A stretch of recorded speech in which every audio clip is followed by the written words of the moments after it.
I now have an official statement from the hospital. Announcement on the passing of Honorable Mohammed Ssegirinya. It is dated 9th 2025. With deep sorrow, Rubaga Hospital announces the passing on of Honorable Ssegirinya, the Honorable Member of Kawempe North. Honorable Ssegirinya has been under the dedicated care of the medical team of Rubaga Hospital, despite all the efforts to ensure his recovery. He passed away today, Thursday 9th, 2025 at 12:10 p.m.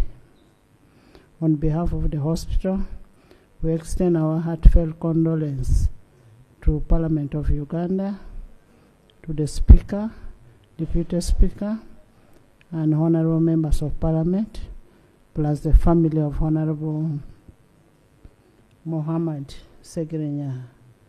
We join the nation in mourning the dedicated servant on the passing on of Honorable Ssegirinya. So it is confirmed we have lost one of our own, Honorable Ssegirinya, and as Parliament we shall be communicating on the next plans. May we rise and observe a moment of silence.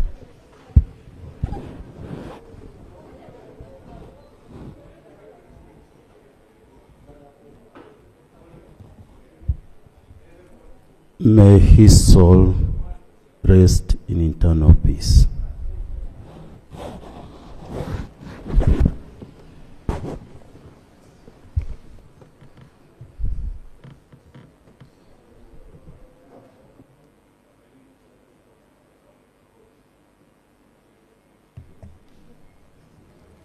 Colleagues,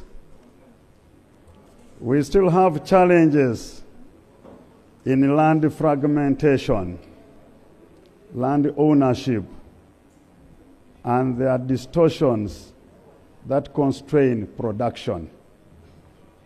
So I think government, together with the House, will address those issues.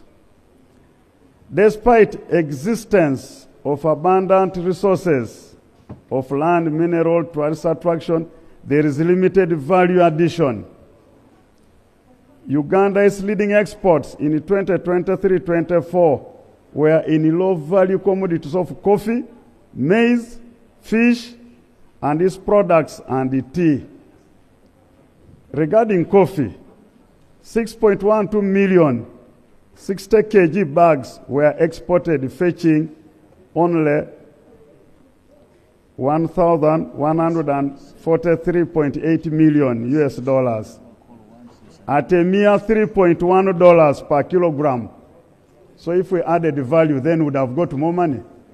So those are the issues making us not earn money. So we should prioritize value addition. High transportation and electricity costs constrain the country's economic growth and competitiveness, the tariffs and so on. Another challenge we are facing is the high cost of capital. Interest rates in this country are very high. You borrow money to do business, you borrow money to do development, but the interest rates are very high, including the money lenders who are siphoning all our people's money. Uganda is heavily also reliant in rain-fed agriculture with limited irrigation, limited fertilizer, limited mechanization. So we have to invest so that we can earn more.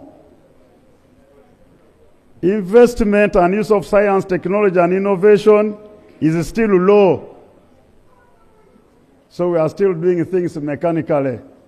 So we need a lot of research, investment in research and in knowledge growth so that we innovate a number of products that can earn us more money. Domestic revenue generation is still inadequate to finance our development. So we now mitigate by borrowing and so on, where Honorable Ikojo has been begging for approvals. There is also indiscipline, where we undermine effective planning and budget implementations, where we fail to realize the results. Our plans are prepared and left to dust. Implementation goes a different direction. And that's why we must all pay a keen eye that when we plan properly, and then we must stick to the plans. That's what we are going to emphasize for all. Industrial parks and free zones are inadequately developed to drive value addition and industrialization agenda. Water, roads, electricity, internet connectivity is so limited in our industrial parks. There is limited collaboration and weak follow-up on implementation, and which has hindered realization of development results. So the coordination between our agencies, the audit of the implementation of the plan, we left some of this monitoring to ministry, we call it Office of Prime Minister, NPA, and these are the players. At the end of the day, the monitoring is not properly done. So M&E, monitoring and evaluation, is not adequately handled. And we are going to recommend, as we go ahead, independent audit by Auditor General of this plan implementation. And also us, as we do the budgeting, we must also stick to what is in the plan. Thank you very much for that. My former friend, the Honorable Namuga.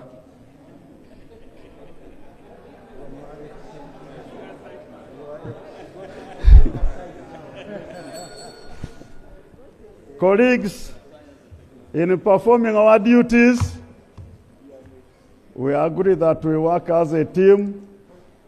We have given you where we have come from.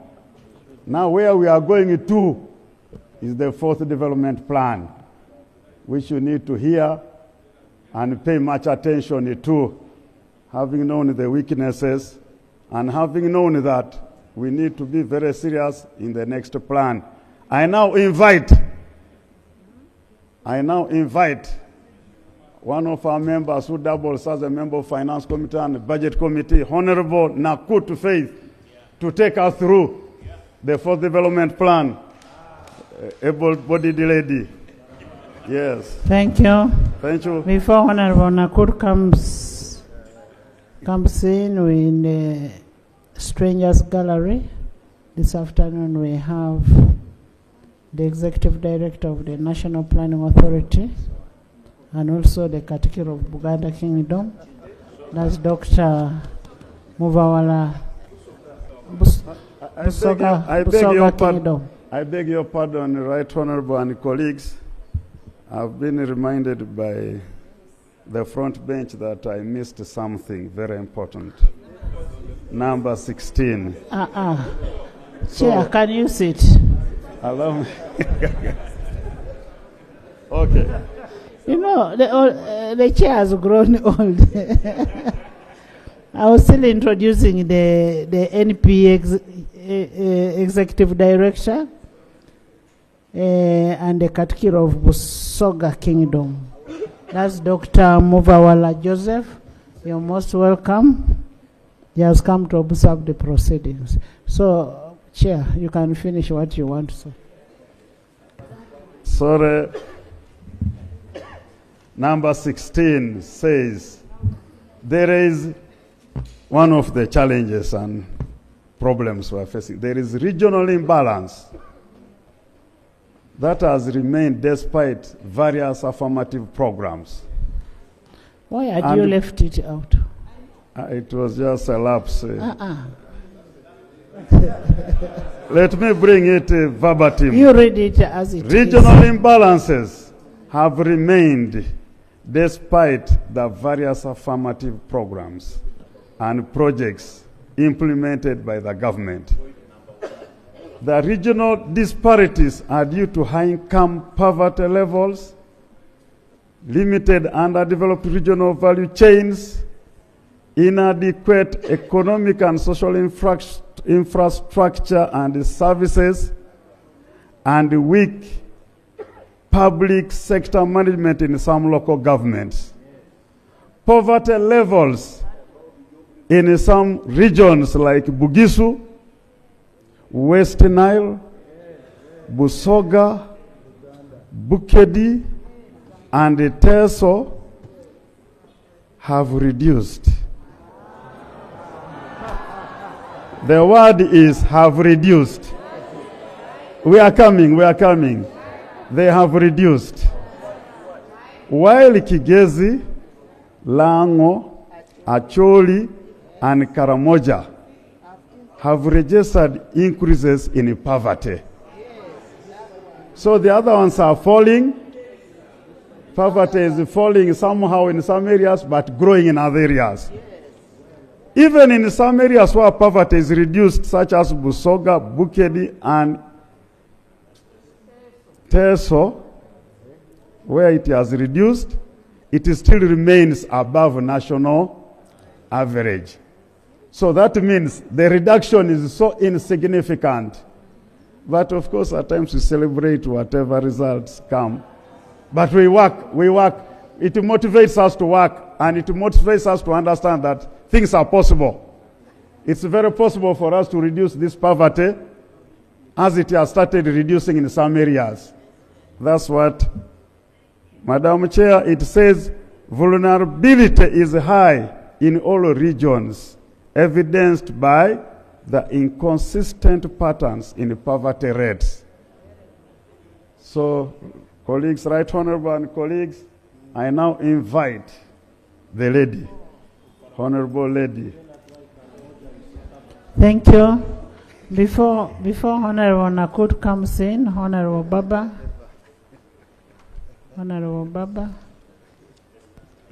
Right Honorable Speaker, thank you for the privilege.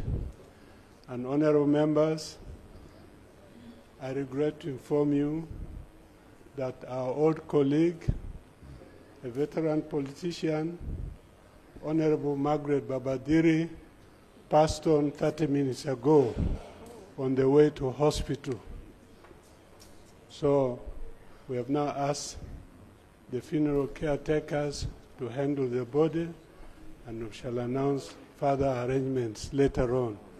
But just to let you know, Honorable Babadiri, former woman and member of parliament for Koboko district, and previously representing people with disabilities for the North, since 1996, has now left us.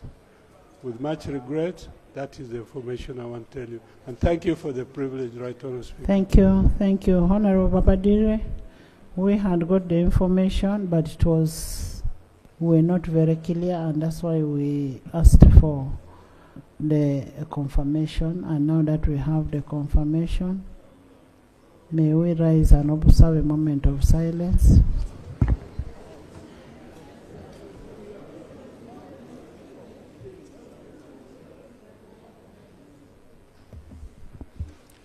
May her soul rest in eternal peace. Thank you so much, and we'll join you in organizing the send-off of both of our colleagues. Honorable Babadiri did not have eyes, but she was in our committee. But she would see. She would tell you that the chair today I'm seeing you putting on red. She would ask her aide, what is she putting on? Then the aide would say, one time she said, Chair, I saw you over the weekend putting on shorts. I said, but how do you see? Anyway, that's God's it's God's work. Honorable Faith.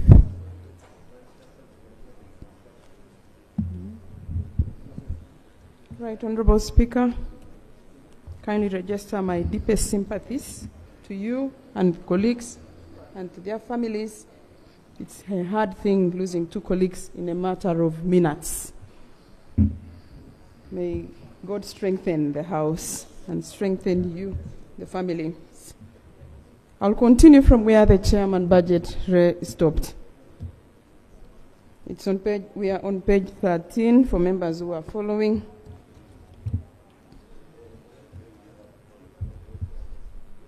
The NDP4 strategic direction and high impact projects.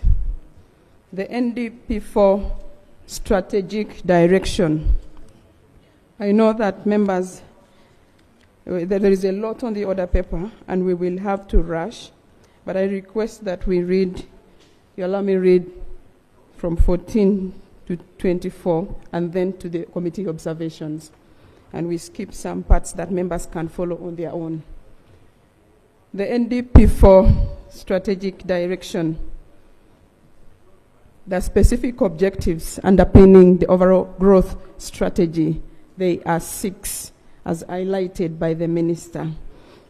I interest you in the detail.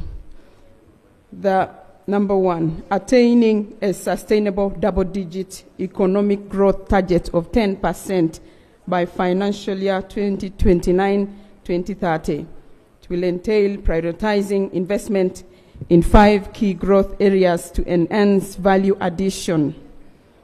Number 1 of those intervention areas is agro-industrialization. Sustainably increasing production and productivity in agriculture is the focus for this plan.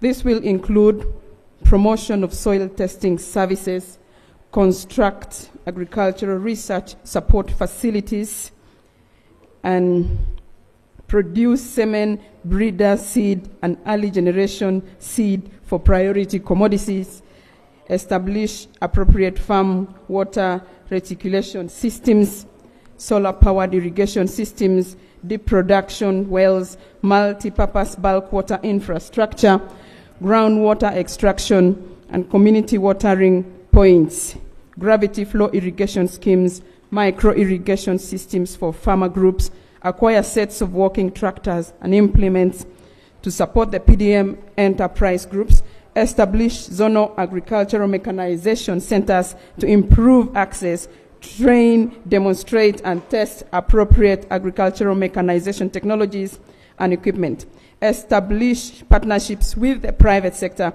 to allow mass production of fertilizers and soil testing kits, provide subsidies to farmers to access fertilizers, establish the National Seed Company, accredit the Uganda Fisheries Laboratory to international standards, construct or improve zonal aquaculture, indoor archery, and cage culture facilities to massive fingerling production, establish aqua parks, establish with 150 ponds, archery, a mini fish feed mill, and an artificial wetland, assess, acquire, and restock understocked water bodies, acquire enterprise-specific equipment for PDM circles so that they can improve their productivity, water harvesting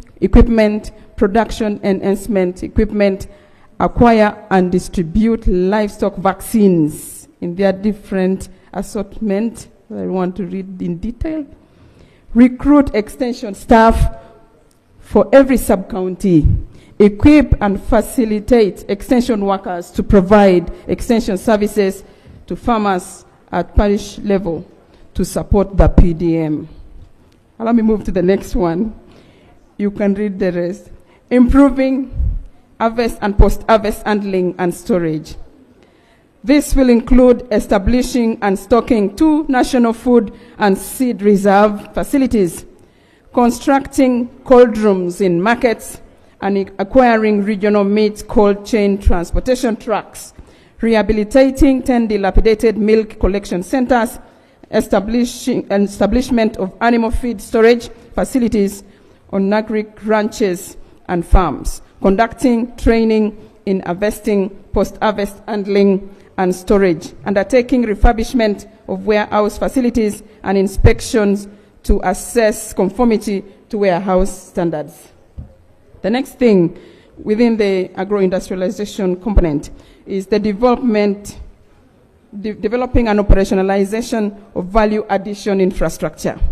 This will include acquiring and distributing value addition and agro-processing equipment for farmers, for farmer organizations, equipping, repairing, and revamping non-functional agro-processing facilities in local governments, establishing a coffee-soluble plant, 10 mini dairy processing plants, cocoa processing factory, animal feed processing plants, floating fish feed plant, potato processing factory, grain processing factory, tea processing plant, meat processing factory, among others, through the PPP arrangement.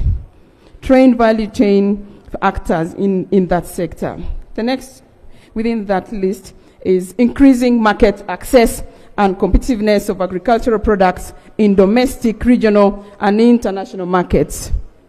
This will include support to export-ready SMEs, companies to participate in trade-related events such as world expos, trade fairs, and exhibitions, regional and international, negotiate and secure market for priority agricultural products, update and roll out the Uganda Market Information System, create business and market linkages through commodity platforms, develop and integrate national coffee traceability modules into the geospatial coffee registry system, develop and roll out a livestock traceability system, construct 2 export animal quarantine holding grounds, a national agricultural food safety laboratory and support center.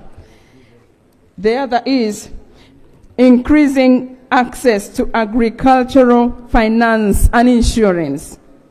This will include finalizing and enforcing the National Agricultural Finance and Insurance Honorable Policy. Doctor, those members who are going away, I'm just letting you know that we have a special sitting tomorrow at 10. So even as you go, remember to be here tomorrow at 10 for a special sitting as we pay tribute to Honorable Mohammed.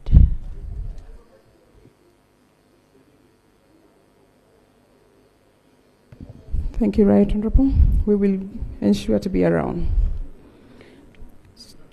Strengthening coordination, legal and institutional framework for industries. This will include undertaking regulatory impact assessment and stakeholder consultation to develop appropriate policies, develop and review strategies. Review the pesticide residue monitoring plan, the Cotton Development Act CAP, that one which we rationalized, that one. On tourism development, the following are prioritized in the plan. Promoting inbound and domestic tourism.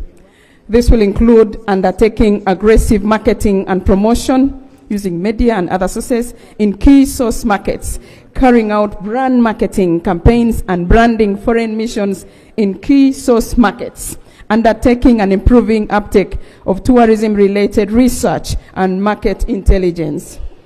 The other is improving the stock and quality of tourism infrastructure.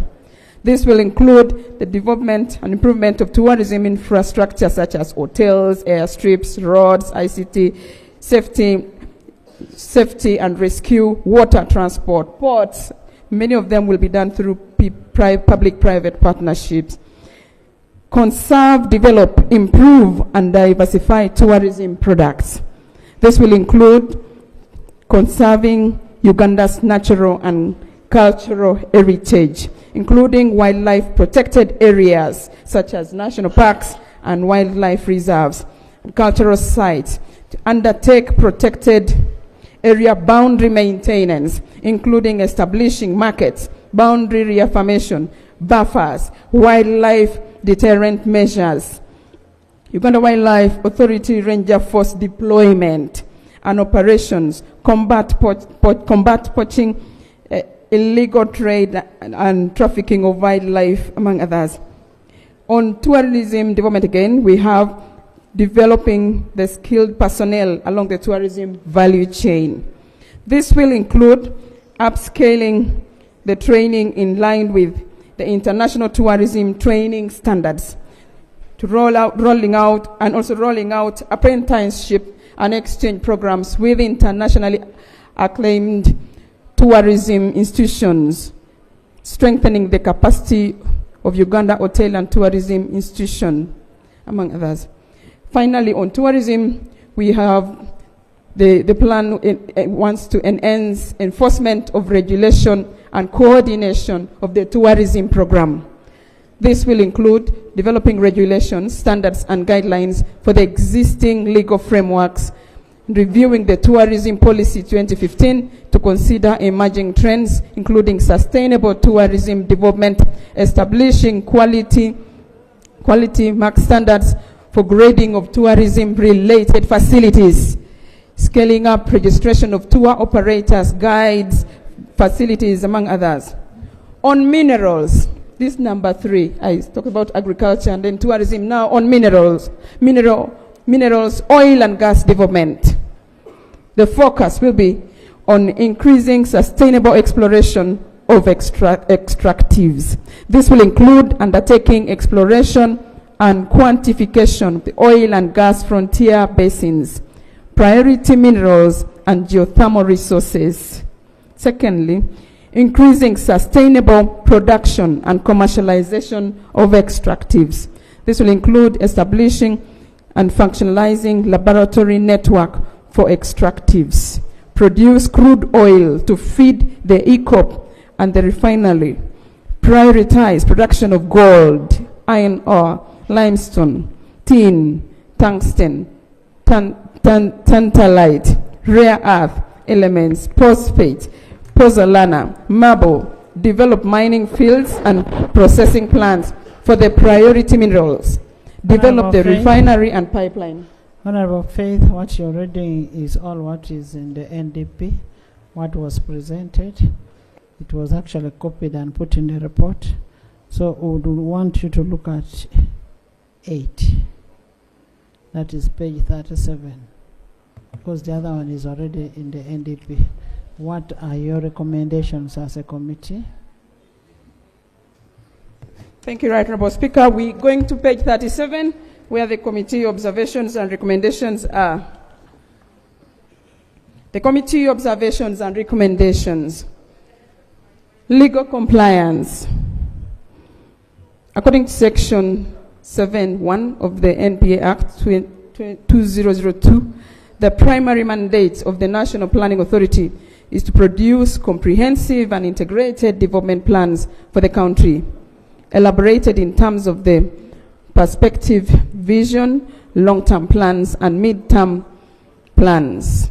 According to Regulation 4 of the NPA, Regulations 2018, long-term plans are 10-year plans, and medium-term plans are 5-year plans. The committee also observes that the NDP4 does not explicitly provide medium-term projections of the resource envelope as required by the NPA 2018 regulations.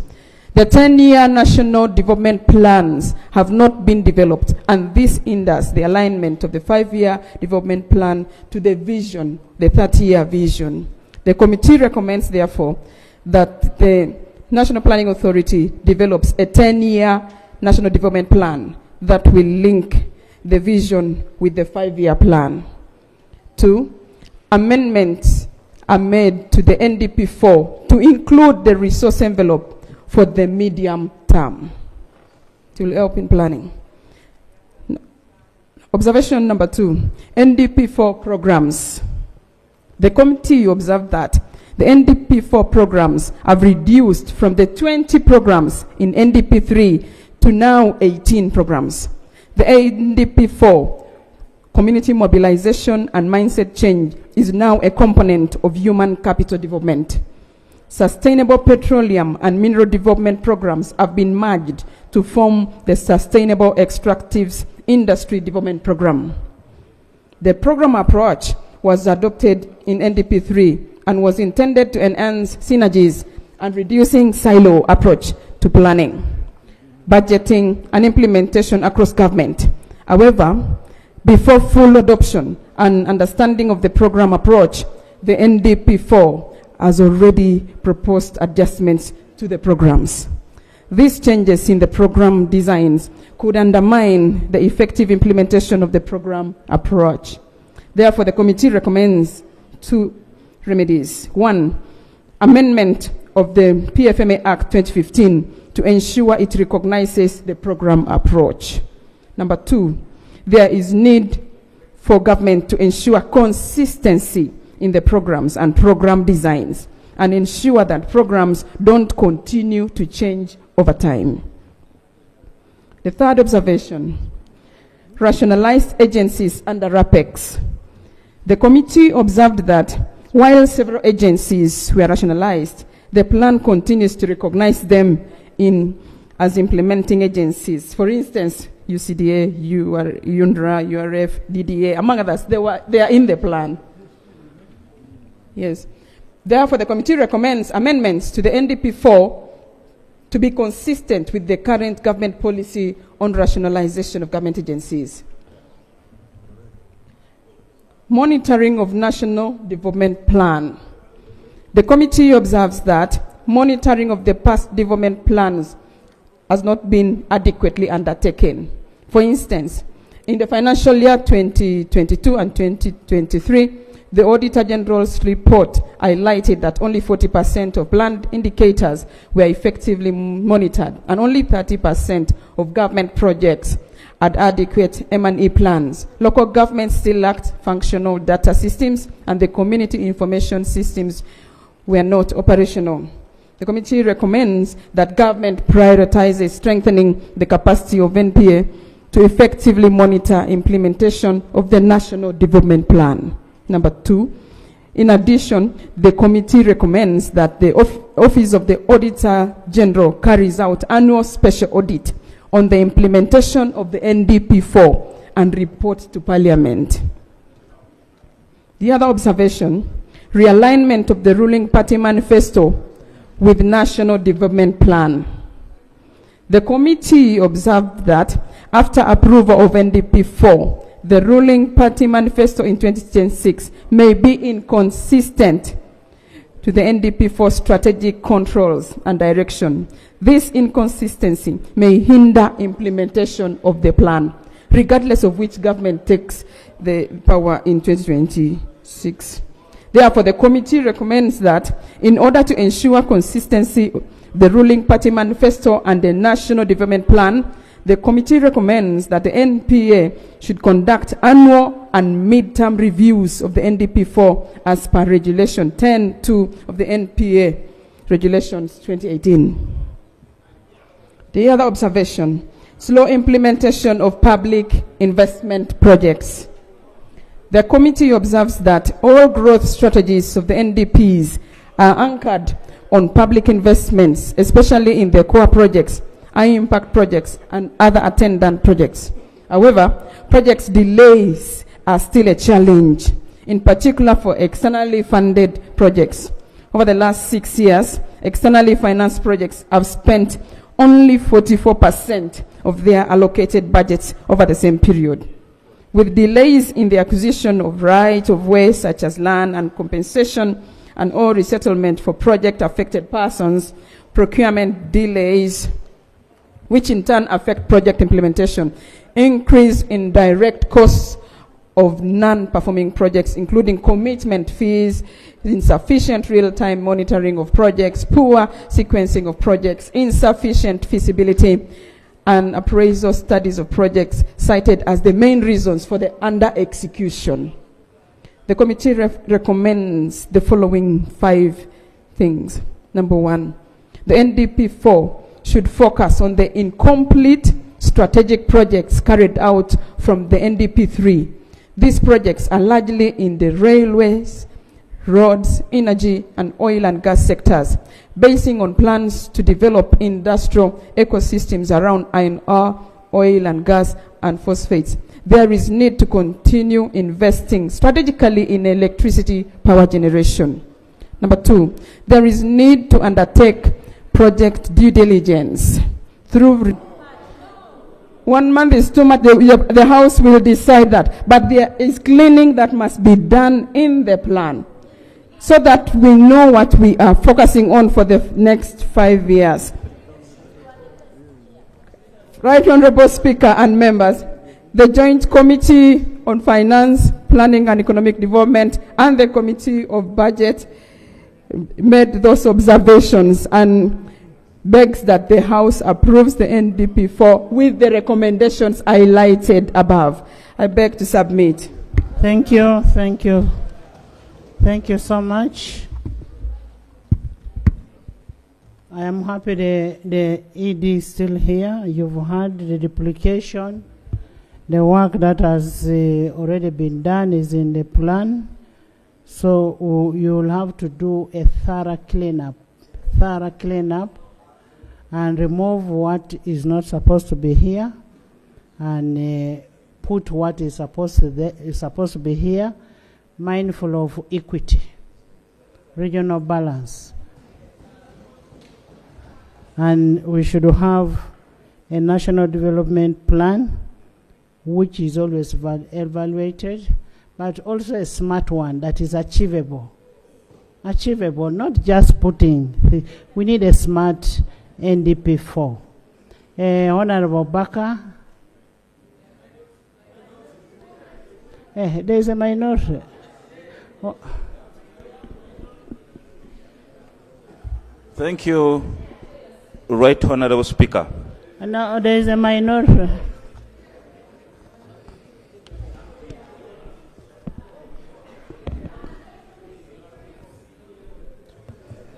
Right Honorable, can we invite the author of the minority report? But before he comes in, you will note that the projects proposed are enlisted in Annex 1 for inclusion in the development plan. It could be long to read one by one, but we have it in the report which is uploaded. The report will be uploaded, and the information is already with the with the NPA. Okay. Yes. Minority. Thank you very much, Right Honorable Speaker. Right Honorable Speaker, I would like to thank the chairperson of the Budget Committee and all the members. Right Honorable Speaker, the National Development Plan 4, as presented to this Parliament, from the position of the minority report, I want to state that I agree 80% with the main report, and therefore the position of dissent is quite limited, and therefore I would like to take very limited time so that the House can do surgery. I want to thank Honorable Nakut and all the members. Right Honorable Speaker, our position of dissent is based on the performance of NDP3.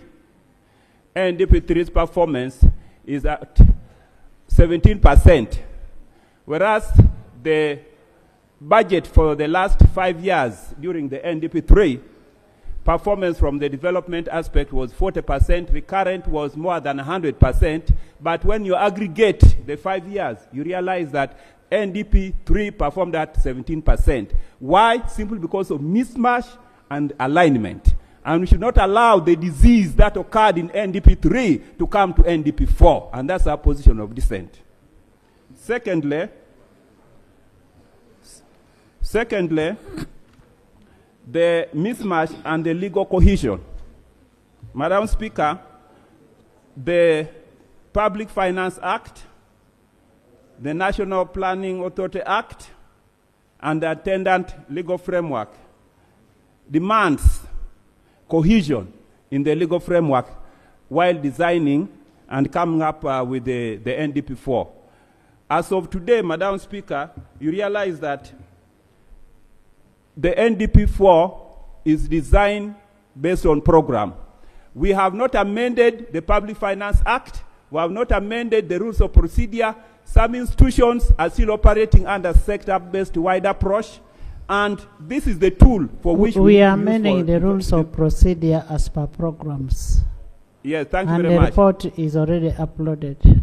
Yeah, thank you. But the Public Finance Act and other institutions have not been amended and aligned. And therefore, this creates serious legal gap. Secondly, the mismatch, the Act and the regulations, which I have here, requires the National Planning Authority to have district development plans before we have the National Development Plan. As of today, the National Planning Authority, Minister of Finance, they have not tabled the comprehensive district development plan. We should incorporate the entire master plan for Vision 2040. And therefore, this National Development Plan 4 is supposed to help us achieve Vision 2040. The main report, Madam Speaker, talks about lack of 10-year fall development plan, which will help us to achieve Vision 2040. That does not exist for the last 30 years, and that's a serious gap. How are we going to achieve growth of 581 billion shillings and annual income per capita of $9.5 US? Secondly, the mismatch of NDP4 ambitious targets and the National Budget Framework Paper. The mismatch is glaring. There are programs and projects that are not in the National Budget Framework Paper. And legally, Madam Speaker, talking, we should not even be having the National Budget Framework Paper now before we approve the National Development Plan. And therefore, legally, it is proper that the Minister of Finance humbly humbles himself, withdraws what he laid on the floor, and awaits the approval of the National Development Plan. Because what tool did you use to design the National Budget Framework Paper? You are operating outside the legal system, and this creates the mismatch, misalignment, and failure of the National Development Plan. Weak coordination, planning of budget entities. Madam Speaker and honorable colleagues, the National Development Plan is designed and managed by a National Planning Authority. The Budget National Framework Paper is designed and coordinated by the Minister of Finance. The challenge that we have had, and that creates mismatch, miscoordination, is that the Minister of Finance deliberately has been trying to weaken the National Development Planning Authority. It is upon this House to ensure that Minister of Finance design the National Budget Framework Paper to be in line with the National Budget Framework Paper. Without that, we'll be having the National Development Plan standing as a silo, and the Budget Framework Paper standing separate. And when we are looking at this thing, we must look at differentiate what is supposed to be operational, like what you're talking about is operational in nature, vis-a-vis what is supposed to be in the plan. Yes. So what actually you've talked all about operational. Yeah, thank you very much, Honorable Speaker. Honorable Speaker, if you look at the National Development Plan, the draft National Development Plan 4, there's increased cost of public administration. It does not reflect the government plan of RAPEX. We expect the National Development Plan. That was already corrected by Honorable. Yes, Madam Speaker. The beauty with the main report is that they talk about all these things. They say the kid performed 80%, got 10%, 5% here, 0%, but promoted to the next class while improving. And that's the position which we in the minority position dissent from. Madam Speaker and honorable colleagues, we are quite very many. Insufficient funding to agro-industrialization. Honorable colleagues, if you look at... What would you discuss during budgeting? Madam Speaker... No, I'm saying what would you discuss now during budgeting? That is the work of the budget committee. No, Honorable Kanya. Yes. You're senior in this institution. Now, when you talk about inefficient funding, you've now gone into budgeting process. Madam Speaker, I was trying to summarize the point because the key impact project and the theme of National Development Plan is focused on agro-industrialization, tourism, among others. Can you conclude?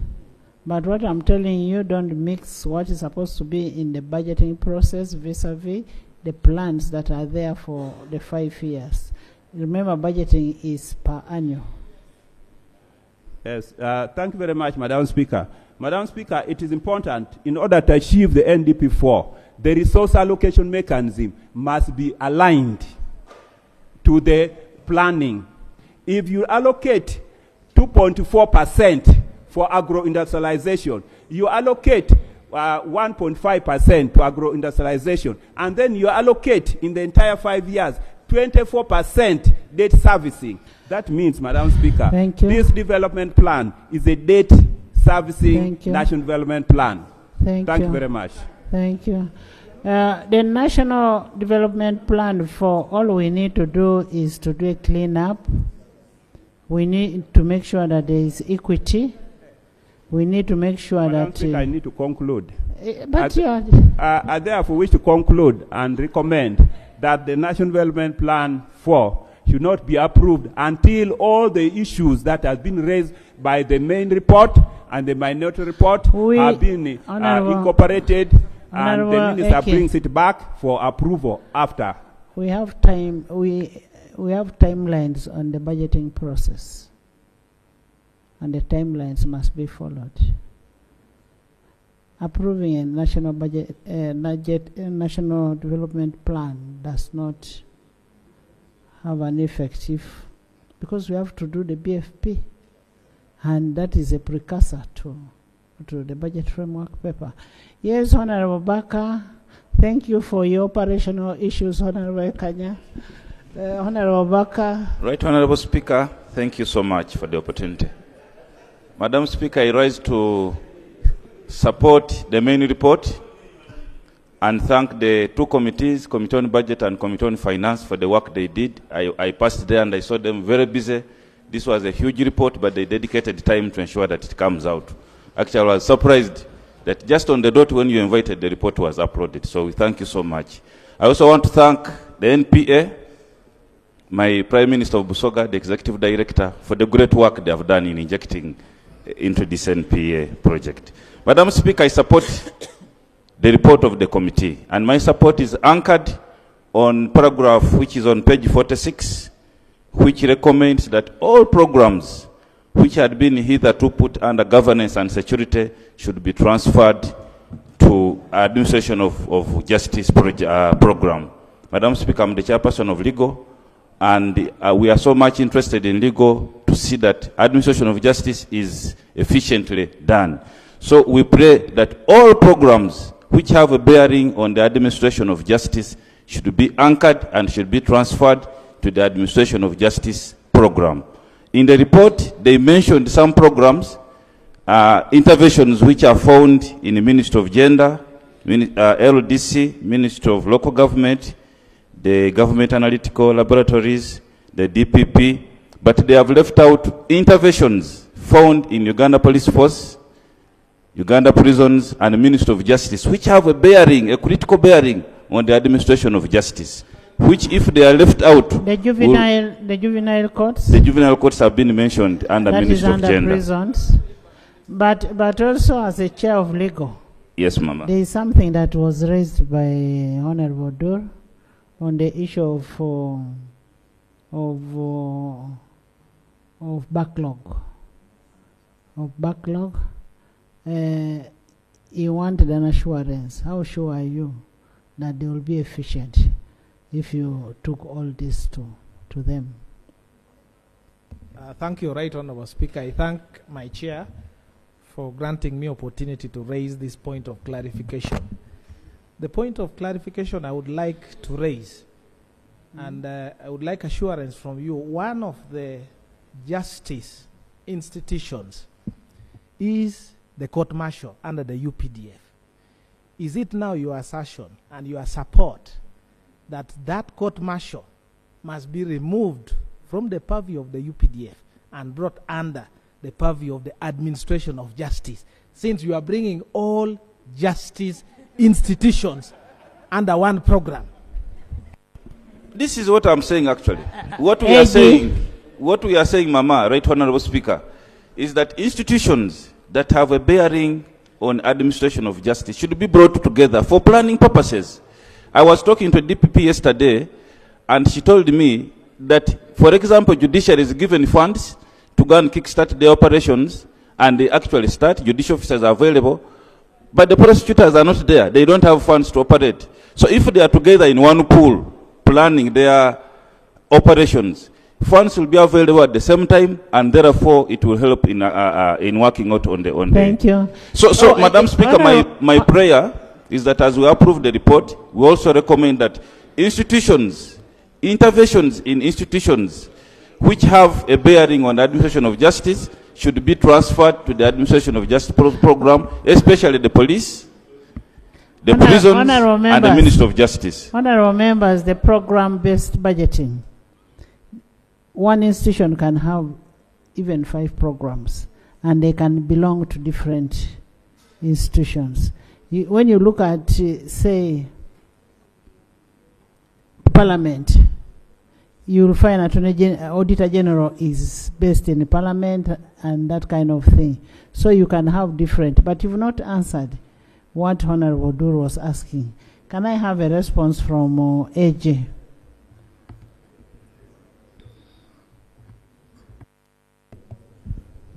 Thank you very much, Regional Speaker. I wish to appreciate the committee and the colleagues that have been making presentations on this matter. Regional Speaker, the suggestion that all programs that have a bearing on justice be put under the judiciary. We are not saying all programs. The programs have been listed. Say the programs that are listed. They are those to which we would have no problem, that have a direct bearing, like the DPP. Okay?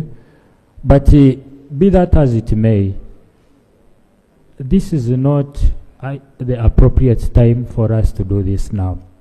I would humbly request, for example, for one to argue that there are no prosecutors.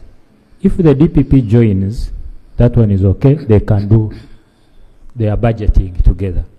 But the Ministry of Justice and Constitutional Affairs, which handles the Electoral Commission, which handles the Uganda Law Reform Commission, Human Rights Commission, Registration Services Bureau, which does companies and whatnot, Judicial Service Commission and LDC and several others, to lump them together would cause a problem. I would humbly propose, and in order to add to what Honorable Dura has said, the issue of court-martial, which is a specialized military court, which operates under special circumstances, which special circumstances can only be designated within the military sector. If you pluck it from there and then place it under judiciary, it is not proper. I would want to propose. Okay. Yeah, thank you. Honorable members, the recommendation of the committee is very, very clear. Yes. Yeah. From my and friend, of recent, you have this system of video conferencing from prisoners. You don't bring prisoners to court, but they attend court through video conferencing. Who budgets for that and who handles it? If prisoners, for example, are in Chitaria under remand by the court martial, and they are supposed to attend to video conferencing, who is in charge of that system?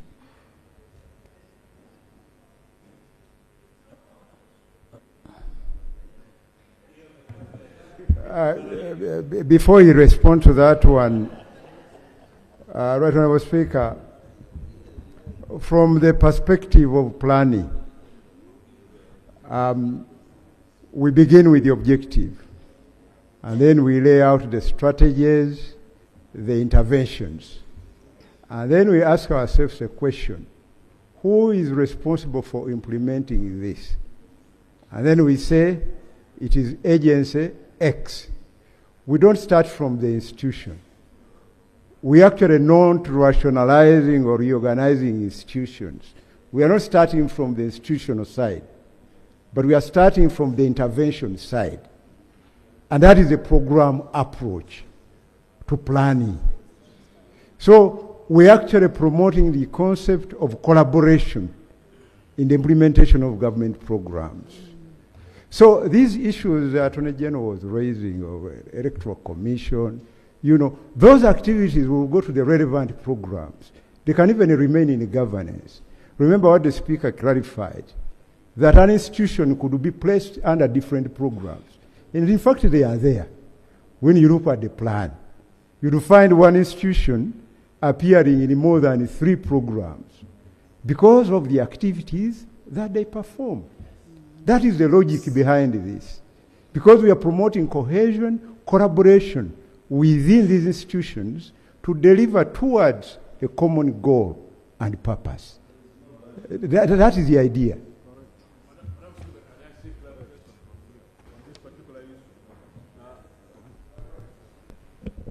Thank you, Madam Speaker. Whereas the explanation from Honorable Amos seemed to be clear, the one who is a minister, not the chairperson of Finance Committee. So I'm talking about Honorable Amos, who is the minister, not Honorable Amos, who is a chair, because he's asking which Amos. When you look at the explanation from the minister, it is clear that under program-based budgeting, it is about the role. Who plays this role? So the funds are supposed to go to that particular entity or agency. But my concern on this is, whereas we always emphasize the issue of program-based budgeting, when you go to the actual implementations, we are still stuck in silos and sectors. There are a lot of duplications. You find Minister of Agriculture doing roads, local government roads, physical infrastructure, works in roads. So, do we talk differently and act differently? Do we implement what we plan? So, when you look at some of these changes and where we are saying, when we were implementing National Development Plan 3, we ended up achieving only 17% of the planned expectations. Is it not because of this? So I think as we talk here, we should go back and realign our documentations with our actions. For me, that's my observation. Yes, Chair. Right Honourable Speaker, to address that problem of duplication, this time around with this NDP, we have formulated an implementation